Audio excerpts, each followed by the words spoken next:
Welcome into episode 100 of The Checklist, brought to you by SecureMac.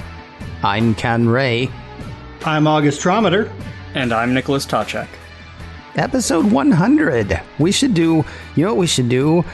We should do security news and tips and things for people. You know, we'll try something new on this week's episode of The Checklist. With balloons. With balloons. Well, yeah, balloons not included. On today's episode, who exactly is Exactis and what do they have on you? We'll look at news of a Bluetooth vulnerability, and LifeLock makes a return appearance. Oh, they're back for the birthday celebration. Or the centennial, I suppose. We're very glad you joined us for this edition of The Checklist, brought to you by SecureMac.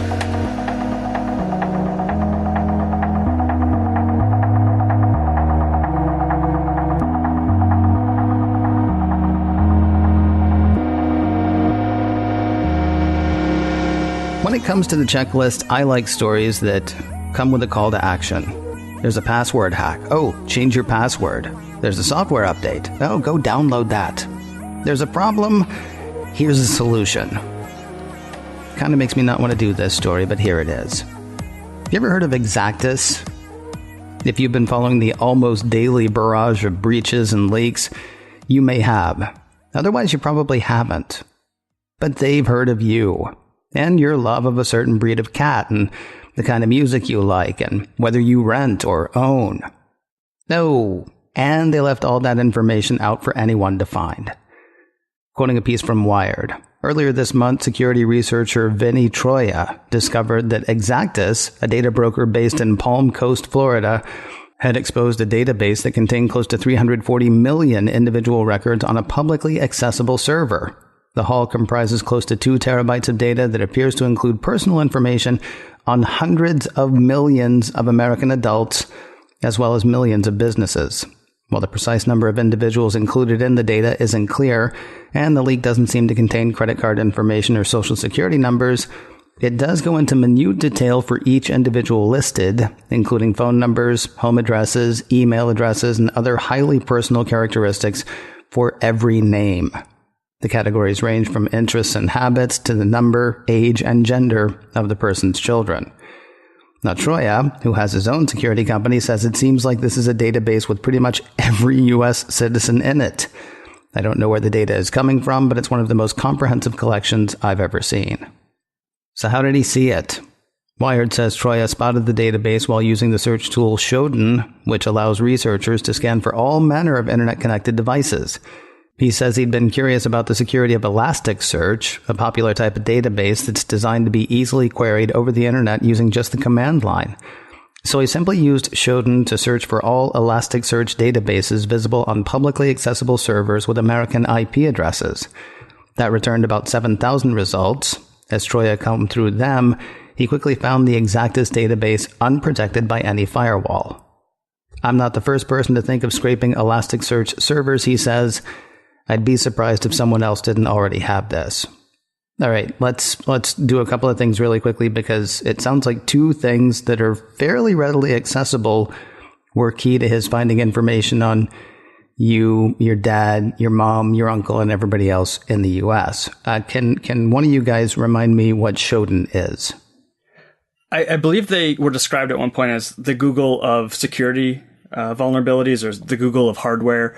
Basically, you can use the search engine just like you use Google, but instead of searching for, an artist or specific information on a topic, you search for a type of hardware, a type of software, a server, and it essentially has scanned all of those devices that are connected to the internet, and it will return a list of ones that match your search query. So if you searched for a specific Internet of Things device, it would show you all of the webcams that it had indexed.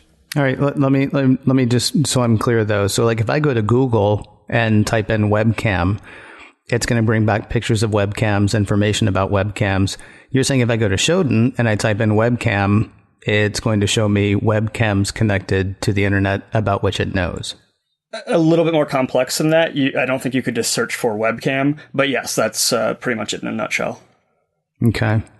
And Elasticsearch. Mr. Troy was talking about Elasticsearch like, oh, yeah, well, lots of people know about this. And I'm really glad for those people. And I'm looking forward to being one of them when one of you guys tells me what Elasticsearch is.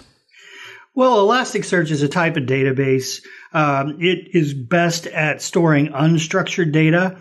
The way you might want to think about this is a SQL database stores things sort of like a spreadsheet where you've got lots of rows and columns of information, whereas Elasticsearch stores things more like a file cabinet where you can put, if it's an image, you put it in the file. If it's, information about somebody's kids, you put the information in a file. And it doesn't really matter about the structure. It just pulls out the file and, searches through it for whatever you're looking for. So it's it stores data in a completely different way, but in a way that just allows you to just keep adding to the records without really much thought about how you structure that data. And correct me if I'm wrong, but I believe it's used by a lot of larger companies, Facebook, Adobe, and it's almost like they're using it as an internal search engine tool. So it's indexing all of their own content and data, and then they use an instance of the Elasticsearch software to essentially go through their own data and be able to search for it internally and do whatever they need to with the data. And normally that type of database is going to be internal to a company and not something that is sitting there on the internet in the open. Correct. And that's the people that are using it wisely, I suppose. Well, it almost doesn't even sound like it's the kind of information that anybody is gathering to use wisely. It reminds me of stuff that we've joked about on this show before of, I don't know if I'm going to need this information or not, but I'm going to go ahead and take it because someday I may be able to find a way to use it. It doesn't necessarily sound like people are using this information wisely. They're just saying, all the information, we'll take that, and maybe we'll find a way to use it at some point. I think it's a little different than that in that it can be configured to be used however the company or person implementing it wants to. They can basically say, I want to search for demographics. Okay, I'm going to fill up my files, my filing cabinets with the demographic data. But I think it would really be up to the company. Just the fact that it's unstructured just means that it doesn't have the overhead of maintaining the exact type of data structures that something like SQL database would use. The piece goes on to say Troy contacted both Exactis and the FBI about his discovery, last week, but it's a couple of weeks ago now, and he says the company has since protected the data so that it's no longer accessible. Exactis did not respond to multiple calls and emails from Wired asking for comment on this data leak. I joked earlier that Exactis knows about your love of cats and the type of music you like, but I probably wasn't actually joking. According to Wired, each record contains entries that go far beyond contact information and public records to include more than 400 variables on a vast range of specific characteristics, whether the person smokes, their religion, whether they have dogs or cats. Hey, I got one. And interest is varied as scuba diving and plus-size apparel. Wired independently analyzed a sample of data Troyer shared and confirmed its authenticity, though in some cases the information is outdated or inaccurate. Now, the Wired piece stresses that no social security numbers or credit card information was found in the Exactis database, but, there's still potential for harm here, right? This isn't just ridiculously creepy. It is. But, there's real potential for harm here, too. Yeah, I always think about data. It's not necessarily the database itself.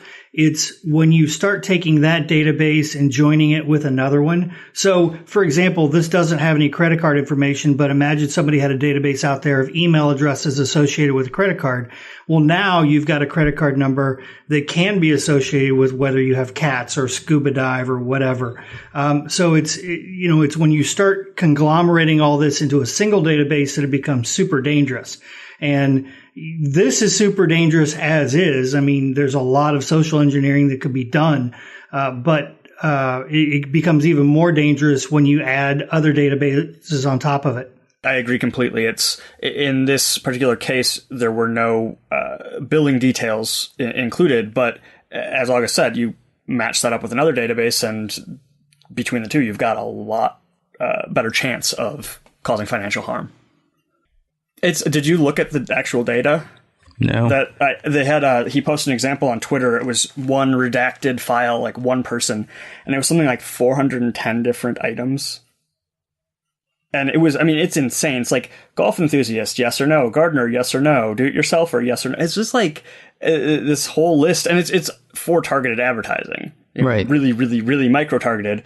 But it's weird. I don't know. I think I said it before in an earlier episode. If you look in like Twitter and you look at the privacy section and the advertisers' interests, you can kind of see what your Twitter account is seen as liking based on interactions online. And it's always interesting to me, some of the things that are have obviously been inferred to match up with my profile or not. Some of them are way off, which always kind of amuses me. But it is kind of creepy how in detail some of this goes. Well, Exactis won't say exactly how many records it holds. Troya found two databases, both containing roughly 340 million records, 230 million on consumers and 110 million on business contacts. That could make it bigger than the Equifax hack, but smaller than Yahoo, though Equifax was arguably more damaging depending on what kind of info people had in their Yahoo emails. It just gets... Anyway.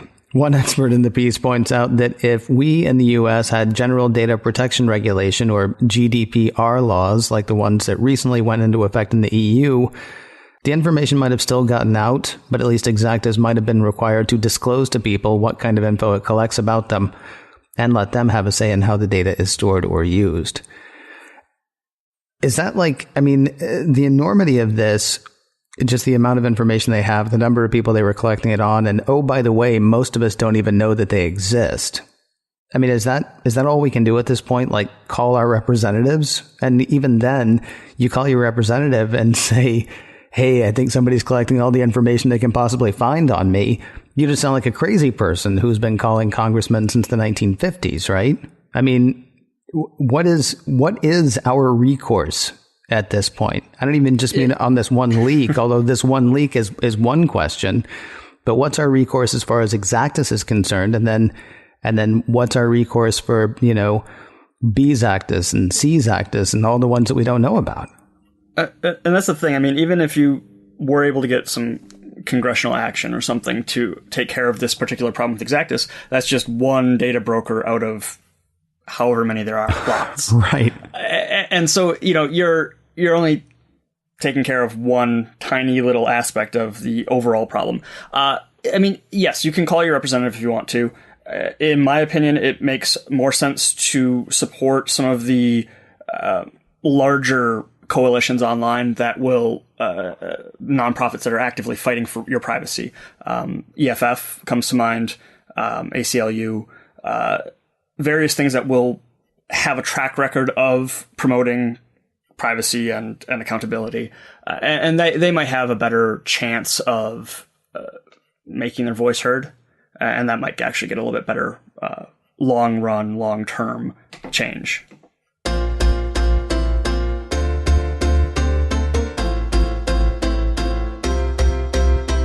You may have heard about a newly discovered Bluetooth vulnerability, though if you live in the Apple ecosystem and if you're up on your updates, it doesn't sound like it's something you need to worry about.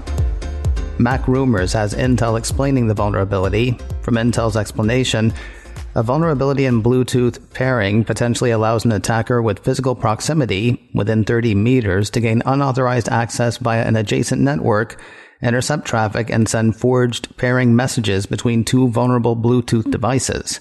This may result in information disclosure, elevation of privilege, and/or denial of service. So these people have to be close to you if they're going to take advantage of this. Do we know, is this the kind of thing where someone would have to target another person specifically, or is this some guy sitting at the airport seeing what havoc he can wreak? It's definitely going to be easier targeting specifically because it actually requires a really specific set of circumstances in order to be successful. Basically, the attacking device has to be targeting two separate vulnerable Bluetooth devices at the same time that are trying to pair with each other. And it kind of inserts itself in the middle of that pairing procedure and makes them think they're talking to each other when they're really talking to the attacker in between. And so if one device that they're targeting is vulnerable and the other isn't, it won't work. It has to both be vulnerable devices, and it has to be when they're trying to pair. So yeah, technically, if you sat in the airport next to the kiosk that sells Bluetooth headsets, and you hope that they weren't up to date, and you hope that the people buying them had devices that weren't up to date, and you sat there following them around till they tried to pair their device, yeah, maybe you could do it at the airport. And you'd be the weird person following random customers around. I think this is definitely up there with the very specific targeted attack scenario, rather than something you'd see somebody sitting in an airport trying to do. And you answered a question about which I was concerned, because while all of my iOS devices are updated, I do have a Bluetooth speaker that I don't even know how you would go about updating it if it's even being supported with updates anymore. So obviously that would be a point of vulnerability, but then I'm not walking around with a 3-year-old Android device that, stopped getting security updates 3 months after I bought it. As long as I'm up to date on one side, then for all intents and purposes, I'm fine with both of those. Yes. Okay. Yeah, I think this is one of those things that's an interesting find, but practical application is not really a big deal.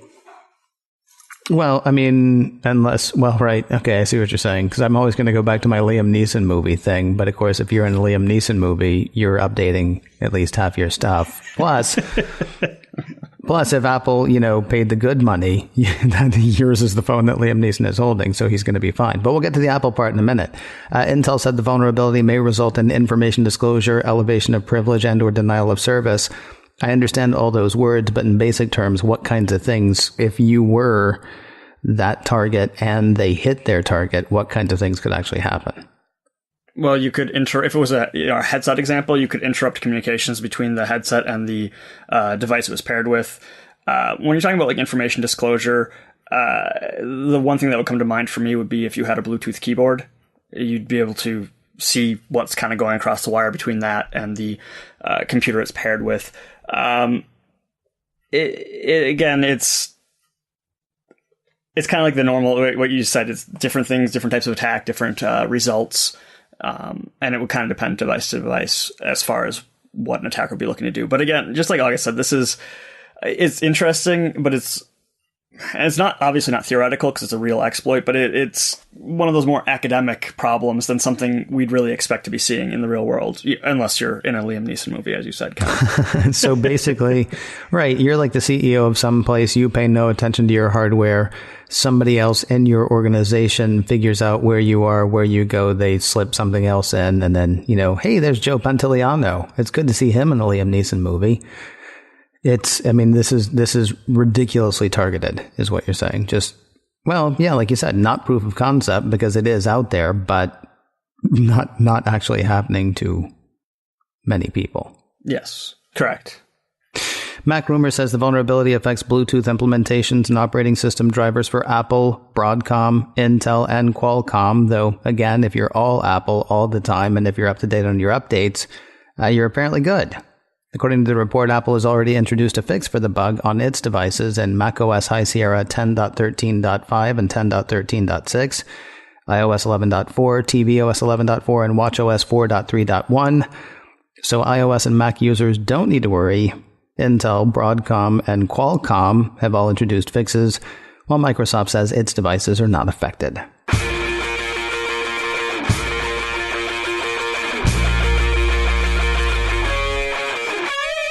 No, it's the gift that keeps on giving. I feel like this is a present for our 100th episode. Identity theft protection firm LifeLock. You remember them? They're the company that built a name for itself based on the promise of helping consumers protect their identities online. Yeah, they may have actually exposed customers to additional attacks from ID thieves and phishers. So says a report from Krebs on Security. According to the piece, LifeLock just fixed a vulnerability on its site that allowed anyone with a web browser to index email addresses associated with millions of customer accounts or to unsubscribe users from all communications from the company. The upshot of this weakness is that cybercriminals could harvest the data and use it in targeted phishing campaigns that spoof LifeLock's brand Of course, phishers could spam the entire world looking for LifeLock customers without the aid of this flaw, but nevertheless, the design of the company's site suggests that whoever put it together lacked a basic understanding of website authentication and security. Well, they're only promising to keep people safe online. How important could online security be? And here's something troubling. The piece says security firm Symantec, which acquired LifeLock in November 2016 for $2.3 billion, took LifeLock.com offline shortly after being contacted by Krebs on security. That's not the troubling part. We'll get to the troubling bit in a bit. According to LifeLock's marketing literature, as of January 2017, the company has more than 4.5 million customer accounts. Now, let me say, I have been doing this show too long. Episode 100 may be where that moment hit, because when I read that they could get a LifeLock customer's email address and they could unsubscribe the customer from any communication from LifeLock, I knew exactly why that was bad news. Because, if you know that people aren't getting messages from LifeLock, but they're expecting messages from LifeLock, hi, I'm LifeLock all of a sudden, and I can just email you stuff and you're going to be sharing that information with me. I'm not saying you're a bad influence, Mr. Todchek. I'm saying, I've learned a thing in 100 episodes, I suppose. The CEO of LifeLock famously put his social security number on the side of a truck and drove it around for people to see. Slightly less famously, because he didn't buy ads saying so, his identity was stolen 13 times. And that was by 2010. So who knows how many times it's been stolen since. The thing that I'm curious about, what was Symantec buying here? I mean, were they buying reputation? Were they buying all the ad dollars that LifeLock had spent? Because it doesn't seem like they were buying something that was really doing a great job of keeping people secure. They're buying customers. Okay. I mean, they're buying a very large number of customers who believe in the product, obviously. But yeah, I'd say also kind of going with the name, since they kept the name, kind of banking off the brand there. Do you guys want to explain how this particular vulnerability in their system actually worked? This story makes me really, really angry. And it doesn't make me angry because data was breached, because it's just email addresses. And it doesn't make me angry because LifeLock is a company that supposedly is trying to protect your online identity. What makes me really, really angry is that this was a rookie mistake 20 years ago. And it's only now being discovered, and it's by a company that supposedly deals with security. So that's the part that makes me super angry. It's basically, if you go to Amazon and you type in, Amazon.com/ASIN, which is the Amazon ID for stuff, and then the proper ID, you'll get the book or the item that you're looking for. This basically is exactly like that, except all of those numbers are in sequential order. So the first person to sign up was number 1, and the second person to sign up was number 2. And you could just write an easy script to go through and pull URLs, URL number 1, URL number 2, URL number 3, and just collect all of those email addresses, which you have to assume have been validated since they're on a mailing list. So, anyone who has that database, they could use just random emails, sure, but these are guaranteed emails. I mean, they're going to work. And then, as you point out, they can brand it as LifeLock and they think that it's coming from the company. I mean, it's a great way to go fishing. So this sounds like the Panera leak that we talked about a few months ago, Mr. Todchek, except, yes. They were making sandwiches and LifeLock is theoretically making you safe. Yeah. And it's exactly the same type of thing. You could go sequentially through, their data, essentially their entire database, and get the email address associated with each member ID. I don't want to, that's a lie. I was going to say I don't want to bash LifeLock specifically, but it's fun, and we've been doing it for 100 episodes.